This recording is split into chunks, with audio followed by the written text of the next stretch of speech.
Chapter 18. Now it came to pass in the 3rd year of Hoshea, son of Elah, king of Israel, that Hezekiah, the son of Achaz, king of Judah, began to reign. 25 years old was he when he began to reign, and he reigned 29 years in Jerusalem. And his mother's name was Avi, the daughter of Zechariah. And he did that which was right in the eyes of the Lord, according to all that David his father had done. He removed the high places, and broke the pillars, and cut down the Asherah. And he broke in pieces the brazen serpent that Moses had made. For unto those days the children of Israel did offer to it, and it was called Nehushtan. He trusted in the Lord, the God of Israel, so that after him was none like him among all the kings of Judah, nor among them that were before him. For he cleaved to the Lord, he departed not from following him, but kept his commandments which the Lord commanded Moses.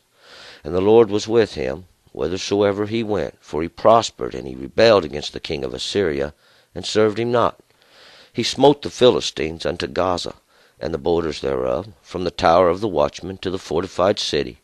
And it came to pass in the 4th year of the king of Hezekiah, which was the 7th year of Hoshea, son of Elah, king of Israel, that Shalmaneser, king of Assyria, came up against Samaria, and besieged it. And at the end of 3 years they took it, even the 6th year of Hezekiah, which was the 9th year of Hoshea, king of Israel. Samaria was taken. And the king of Assyria carried Israel away unto Assyria, and put them in Halah and Habor, and on the river of Gozan, and in the cities of the Medes, because they hearkened not to the voice of the Lord their God, but transgressed his covenant, even all that Moses the servant of the Lord commanded, and would not hear it, nor do it. Now in the 14th year of the king Hezekiah did Sennacherib, king of Assyria, come up against all the fortified cities of Judah, and took them. And Hezekiah king of Judah sent to the king of Assyria to Lachish, saying, I have offended, return from me, that which you puttest on me will I bear. And the king of Assyria appointed unto Hezekiah king of Judah 300 talents of silver, and 30 talents of gold. And Hezekiah gave him all the silver that was found in the house of the Lord, and in the treasures of the king's house. At that time did Hezekiah cut off the gold from the doors of the temple of the Lord, and from the doorpost which Hezekiah king of Judah had overlaid, and gave it to the king of Assyria. And the king of Assyria sent Tartan, and Rabsaris, and Rabshakeh from Lachish to King Hezekiah with a great army unto Jerusalem. And they went up, and came to Jerusalem. And when they were come up, they came and stood by the conduit of the upper pool, which is on the highway of the fuller's field. And when they had called to the king, there came out to them Eliakim, the son of Hilkiah, who was over the household, and Shebna the scribe, and Joah the son of Asaph the recorder. And Rabshakeh said unto them, Say you now to Hezekiah, Thus saith the great king, the king of Assyria, What confidence is this wherein you trust? Say you that a mere word of the lips is counsel and strength for the war? Now on whom do you trust, that you have rebelled against me? Now behold, you trusteth upon the staff of this bruised reed, even upon Egypt, wherein if a man lean, it will go into his hand, and pierce it. So is Pharaoh king of Egypt unto all that trust on him. But if you say unto me, We trusteth in the Lord our God, is not that he, whose high places and whose altars Hezekiah hath taken away, and hath said to Judah and to Jerusalem, You shall worship before this altar in Jerusalem? Now therefore, I pray you, make a wager with my master the king of Assyria, and I will give you 2,000 horses, if you be able on your part to set riders upon them. How then can you turn away the face of one captain, even of the least of my master's servants, and yet you puttest your trust on Egypt for chariots and for horsemen? Am I now come up without the Lord against this place to destroy it? And the Lord said unto me, Go up against this land, destroy it. Then said Eliakim, the son of Hilkiah, and Shebna, and Joah, unto Rabshakeh, Speak, I pray you, to your servants in the Aramean language, for we understand it, and speak not with us in the Jews' language in the ears of the people that are on the wall. But Rabshakeh said unto them, Has my master sent me to your master, and to you, to speak these words? Has he not sent me to the men that sit on the wall, to eat their own dung, and drink their own water with you? Then Rabshakeh stood and cried with a loud voice in the Jews' language, and spoke, saying, Hear you the word of the great king, the king of Assyria. Thus saith the king, Let not Hezekiah beguile you, for he will not be able to deliver you out of his hand. Neither let Hezekiah make you trust in the Lord, saying, The Lord will surely deliver us, and this city shall not be given into the hand of the king of Assyria. Hearken not to Hezekiah, for thus saith the king of Assyria, Make your peace with me, and come out to me, and eat you every one of his own vine, and every one of his fig tree, and drink you every one the waters of his own cistern, until I come and take you away to a land like your own land, a land of corn and of wine, a land of bread and vineyards, a land of olive trees and of honey, that you may live and not die. And hearken not unto Hezekiah, when he persuadeth you, saying, The Lord will deliver us. Hath any of the gods of the nations ever delivered his land out of the hand of the king of Assyria? Where are the gods of Hamath and of Arpad? Where are the gods of Shepharvaim, of Hena, and of Ah? Hath they delivered Samaria out of my hand? Who are they among all the gods of the countries that have delivered their country out of my hand, that the Lord should deliver Jerusalem out of my hand? But the people held their peace, and answered him not a word. For the king's commandment was, saying, Answer him not. Then came Eliakim, the son of Hilkiah, who was over the household, and Shebna the scribe, and Joah the son of Asaph the recorder, to Hezekiah, with their clothes rent, and told him the words of Rabshakeh. All right, let's go back up to verse 1. This chapter kind of cuts us off in the story there, but we'll pick it up tomorrow or in the next chapter.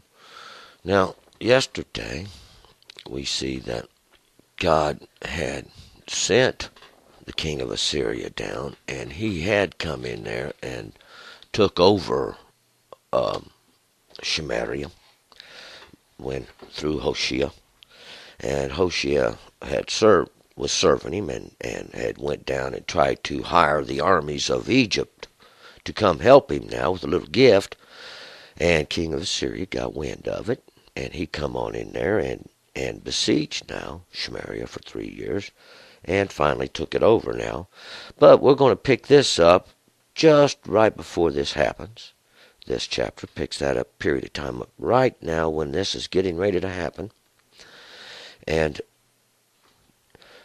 beginning in verse 1. Now it came to pass in the 3rd year of Hoshea, the son of Elah, king of Israel, that Hezekiah, the son of Achaz, king of Judah, began to reign. So we're now picking it up now in the 3rd year. This is going to be the complete understanding, the completion of the circle of Hoshea. Hoshea being the saved. He's the son of Elah. Elah is this great oak tree. That Hezekiah now. Hezekiah is the strength of my God. And he is going to become the king of Judah. And he is the son of Achaz. And Achaz is those that were taken hold of. And he's going to begin to reign. So we're going to see now, this was about 6 years prior to the captivity when Hezekiah begins to reign. Verse 2, and 25 years old was he when he began to reign. 20 and 5 now. Redemption, witness the law and the grace in this understanding. Now, when he began to reign, And he reigned for 29 years. Now witness the law, because there's a harvest in this understanding in Jerusalem. This was the place of peaceful teaching. His mother's name is Avi. Avi means father. My father, the daughter of Zachariah. And this is not the same Zachariah, but Zachariah means those that were remembered by God, those that are going to be called to the remembrance of God. That's going to remind him of this thing. So, and we want to call to our remembrance now these things, all these things that's been going on. And we're going to relate this directly to that, because in this we're going to find there's a great understanding here. Verse 3, and he did that which was right in the eyes of the Lord, according to all that David his father had done. So Hezekiah now, he's a good man. He's going to do all those things that are right, even according to everything David had done. 4, he removed the high places and broke the pillars and cut down the Asherah, and he broke in pieces the brazen serpent that Moses had made. For unto those days the children of Israel did offer to it, and it was called Nehushtan. And Nehushtan means this brass image. And we haven't covered this book yet, and this would be in Numbers chapter 17, and this was where the children of Israel got impatient now, and they was tired of eating the manna that God had provided for them, and they called it light bread, or the lesser bread, and God got angry there. And what happened was God sent some fiery serpents in, and they bit the people, and the people were dying from these bites of these fiery serpents, and because they didn't have no understanding of all the symbolism, the great understanding that God was trying to give them. And finally, God understands this now, but we still have to come to understanding ourselves. And this image was made of brass, and brass is cold darkness now, and because that's what this is. And anybody who would look to this thing would live from the snake bite they received. Those that did receive the snake bites, but not everybody was. Not everybody was cursing God. 8, he trusted in the Lord, the God of Israel. So after him was none like him among all the kings of Judah, nor among them that were before him. So, verse 5, Hezekiah does trust in God, and we'll see that there was nobody else like him, none before, none after. There was David, and then there was Hezekiah. For he cleaved to the Lord, he departed not from following him, but kept his commandments, which the Lord commanded Moses. So we'll see that Hezekiah did love God, and he cleaved to the law of God and the law of Moses. He kept all the commandments and the statutes. Verse 7, and the Lord was with him wherever he went, for he prospered. And he rebelled against the king of Assyria and served him not. So we'll see that everything Hezekiah did, God was with him. Now God was going before Hezekiah and prospering. The strength of God is going before. And he's prospering now, the king of Judah. And everything he does, everything he puts his hand to, God's there prospering. He smote the Philistines unto Gaza, and the borders thereof, from the tower of the watchman to the fortified city.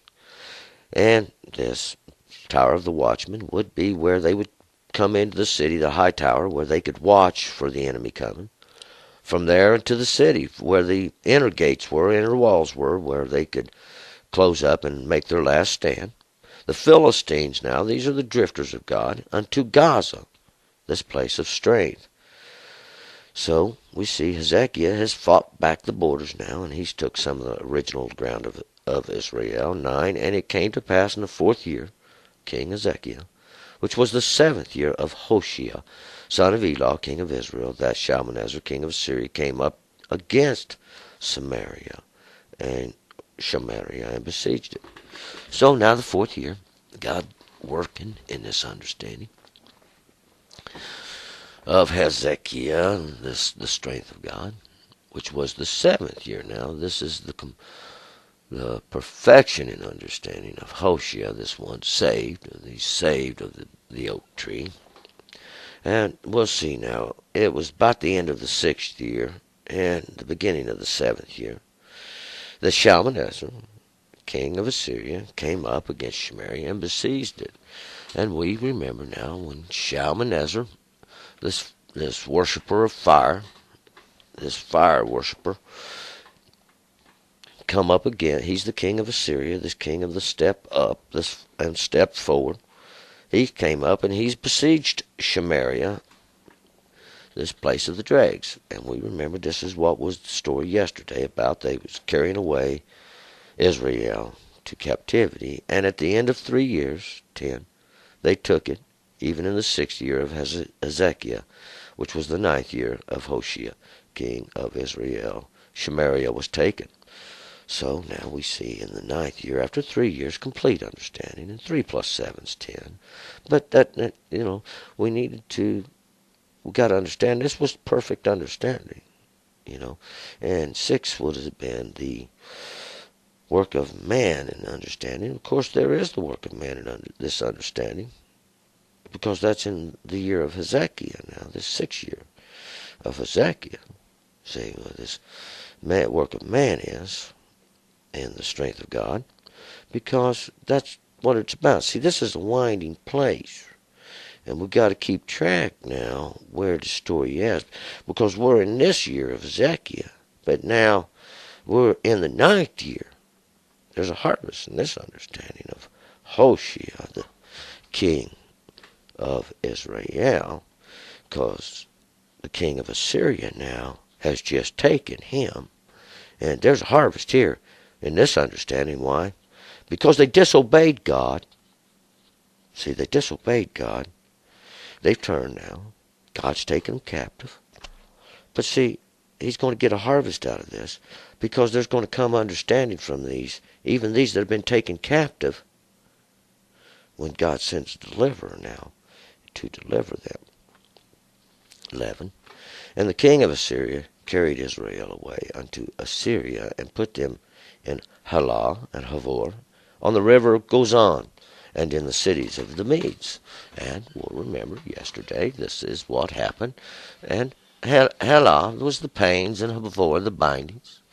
The river of Gozan is this place where he cut away Israel, and the cities of the Medes is how he placed them there on this middle ground, even this ground where he's got them trapped and surrounded. They can't go nowhere. Why, they hearken not. Verse 12, they hearken not to the voice of the Lord their God, but they transgressed his covenant, even all that Moses the servant of the Lord commanded, and would not hear it nor do it.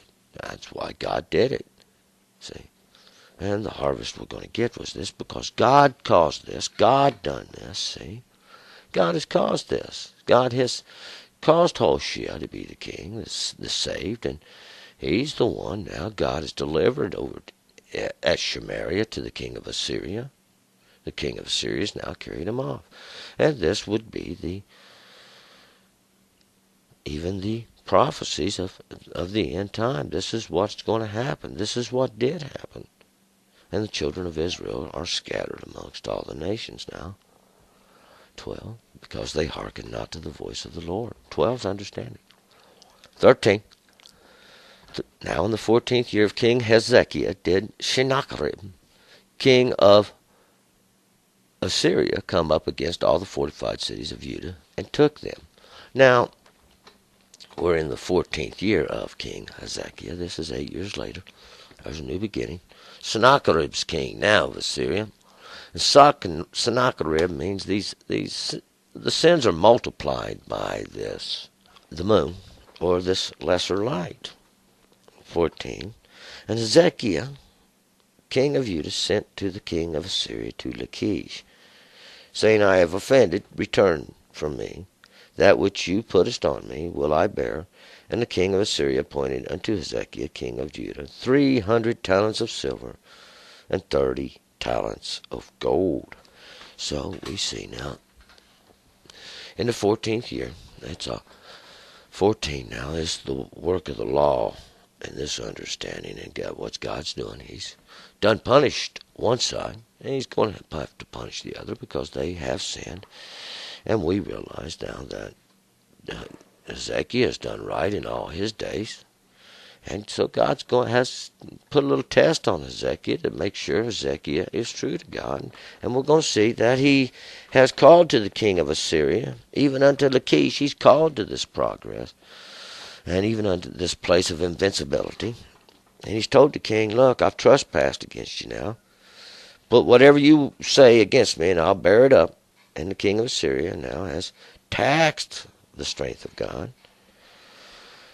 300 talents of silver. Now this is the complete judgment in these rounds of silver. This judgment against even this lesser understanding.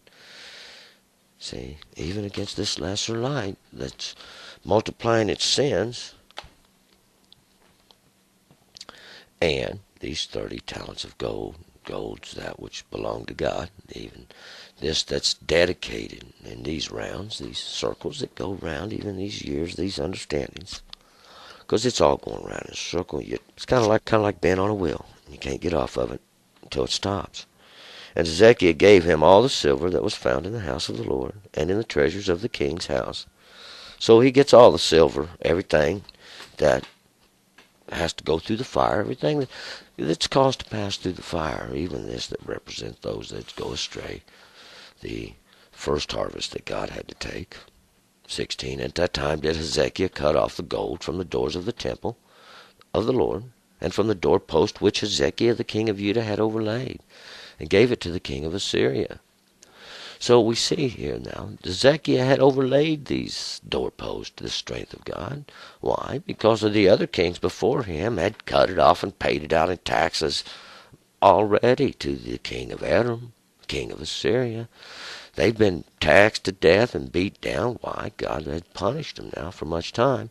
He'd blessed Hezekiah. See, he had blessed Hezekiah, and he would manage to get some gold back on the doorpost. But we see he's cutting it off now, giving it to the king of Assyria. Why? He's put his faith over in Assyria again instead of trusting in God. He should have put his faith in God. 17. And the king of Assyria sent Tartan and Rabsaris and Rabshakeh from Lachish to King Hezekiah with a great army unto Jerusalem. And they went up and came to Jerusalem. And when they were come up, they came and stood by the conduit of the upper pool, which is in the highway of the fuller's field. So now we see Hezekiah's run out of money. He can't no longer pay this tax. Well, this is a pretty handsome tax put upon him. So the king of Assyria sends, or up the king, Sennacherib. He's the one he's going to add he's the lesser light that's going to multiply the sins. He sends Tartan. Tartan's the prince of princes. Rabsaris, he's the great teacher, and Rabshakeh, the great cupbearer. And he sends them now down from Lachish, this place of invincibility. And Rabshakeh, this great cupbearer, means that one who would hold the cup of the king and bring forth his vessel which he would drink from, even that which would be represent the understanding from God. He sends them down now to Hezekiah, down to Jerusalem, and they come up to the conduit by the upper pool, which is in the highway of the fuller's field. And this conduit would be a waterway that they had made to bring water into the city. And he's standing there now, and what it is this water where the waters pull up, so the city can receive its water, and this lifts the waters up to a height where it can run down to the city. And there is the place of the fuller's field, and this would be where they would wash their garments and make them clean. 18. And when they had called to the king, there came out to the king them Eliakim, the son of Hilkiah, who was over the household, and Shebna the scribe, and Joah the son of Saph the recorder. So now when these three men, Tartan, Rabsaris, and Rabshakeh, when the prince of princes and the great teacher and this great cupbearer, when they get down there to the pool, here comes Eliakim, the son of Hilkiah. And Eliakim means that which the mighty one has stood up. And that's what he's going to stand as, this one that stood up now. He's the son of Hilkiah, the portion of my God, that which is going to be set to the side, see now, because we've done cut the house of Israel down, and we're going to be left with a portion here. Now from this portion, we're going to cut this up. See, and that's that God loves to divide things up, to separate, to show you He can separate. He can do these things. He does what He wants. He divides it out, sets it up, because He set the law, and the law does go forth and do this for Him. So we got the Eliakim, he comes out, Eliakim, and Shebna, he's the scribe. He's the one who's going to write all this down. And this means that which grows vigorously. That which grows vigorously, because that's what these written words do. Sometimes they grow, especially when you put them in the mouth of men. And Yoah is God's brother. Basically means Yah's brother. And he's the son of Asaph. He's the gatherer, the recorder. And he will record these events. And Shebna will write them down. 19, and Rabshakeh said unto them, Say you now to Hezekiah, Thus saith the great king, the king of Assyria, What confidence is this wherein you trust? So now Rabshakeh, he speaks up, this great cupbearer. He's the one that carries the king's drink. He speaks up, and he's wanting to know now, what confidence is this wherein you trust, says the king of Assyria, this great king. And here we see the king of Assyria, this step forward, is causing himself the great king, even this one who's the lesser light, who's going to multiply these sins. He calls himself the great king, exalting himself now above God. 20. Sayest you that a mere word of the lips is counsel and strength for the war? Now on whom do you trust that you have rebelled against me?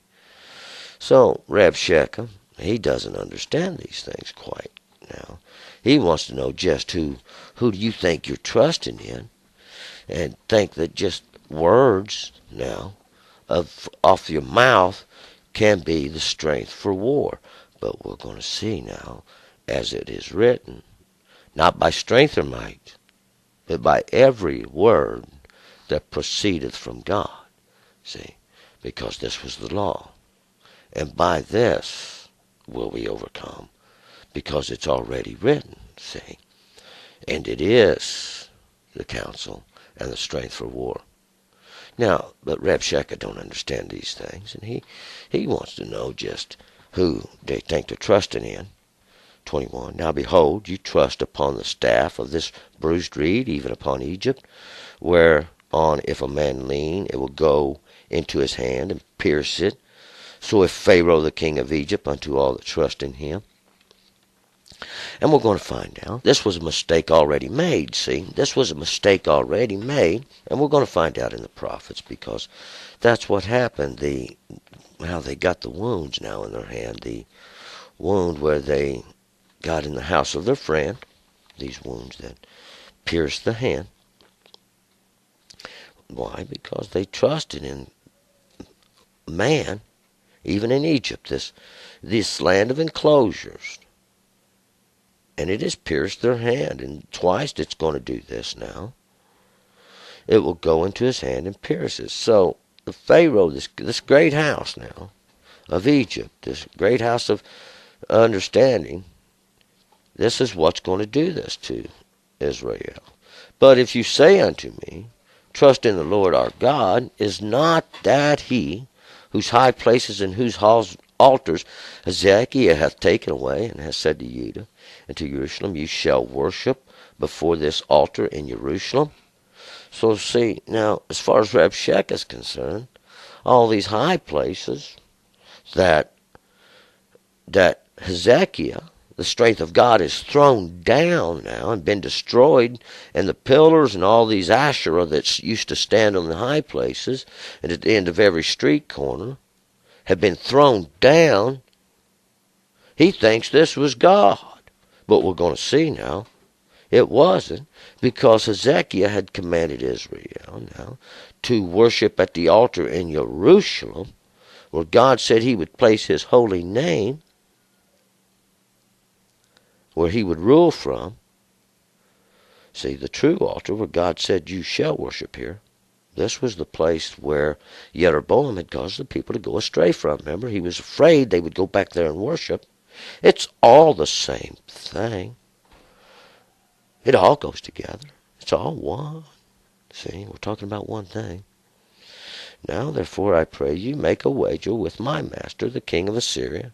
I will give you 2,000 horses, if you be able on your part to set riders upon them. So now Rabshakeh, he's beginning to boast himself a little bit. He says, look, I'm going to make a bet with you. I'm going to give you 2,000 horses. Now witness this fulfillment in the strength. See, God wants you to witness something now. 2,000 horses. He says, I'm going to give you. If you can set you some riders on it, then we'll have a fight. Now, but Rabshakeh done knows there's only this. He's done took over everything almost. Israel sitting, or Jerusalem sitting here, and he's got it surrounded. He's saying, hey, if you can set 2,000 riders on this, I'll give you the horses. 24, but he knows they can't. How then can you turn away the face of one captain, even the least of my master's servants, and yet you put your trust in Egypt for chariots and for horsemen? So he's saying, now, if you can't see 2,000 horses, then how you think you're going to fight against just one captain of my master's armies? This great multitude now that's being gathered up. You put your trust in Egypt, now, this land of enclosures, for their chariots and their horsemen, these men of strength, and these chariots where they stand there behind it and control the reins. 25, am I now come up without the Lord against this place to destroy it? The Lord said unto me, go up against this land and destroy it. So we see now, God sent them. God sent them now. He sent them over there, and they're going through destroying the land. We're going to see this is written. This is history. And this is what's going to happen in the end. This is what has been happening. This is all one understanding. So God sent this wrath now. He's got them down to the last standout here at Jerusalem.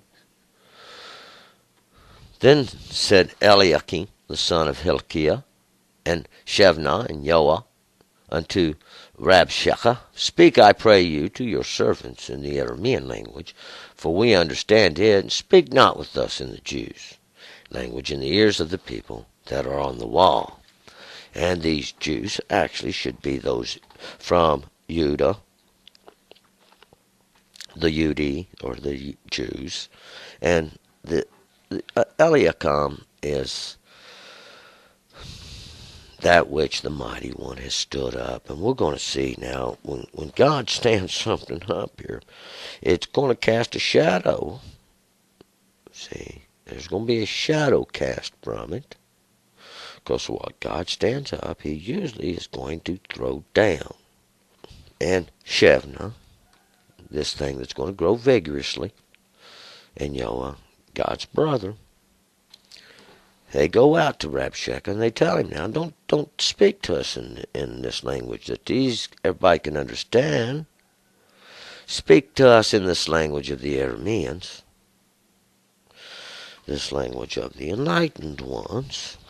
27, but Rabshakeh said unto them, has my master sent me to your master and to you to speak these words? Hath he not sent me to the men that sit on the wall to eat their own dung and drink their own water with you? So Rabshakeh, once again, going to boast himself, and he says now, hey, look, my master, Sennacherib, the one's going to multiply these sins, this lesser light, has sent me now to everybody, not just you, to these people that are eating their own dung and drinking their own water, their own urine with you. Because why? He's besieged the city now. He's had this city besieged. He's cut off the water coming into it, this upper conduit that came in. The water's been cut off. They can't get no water. 28. Then Rabshakeh stood and cried with a loud voice in the Jews' language, and spoke, saying, Hear you the word of the great king, the king of Assyria.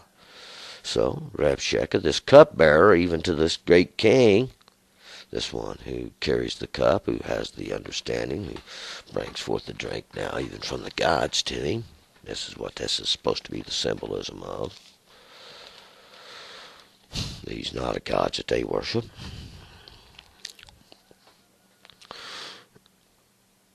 29. Thus saith the king, Let not Hezekiah beguile you, for he will not be able to deliver you out of his hand.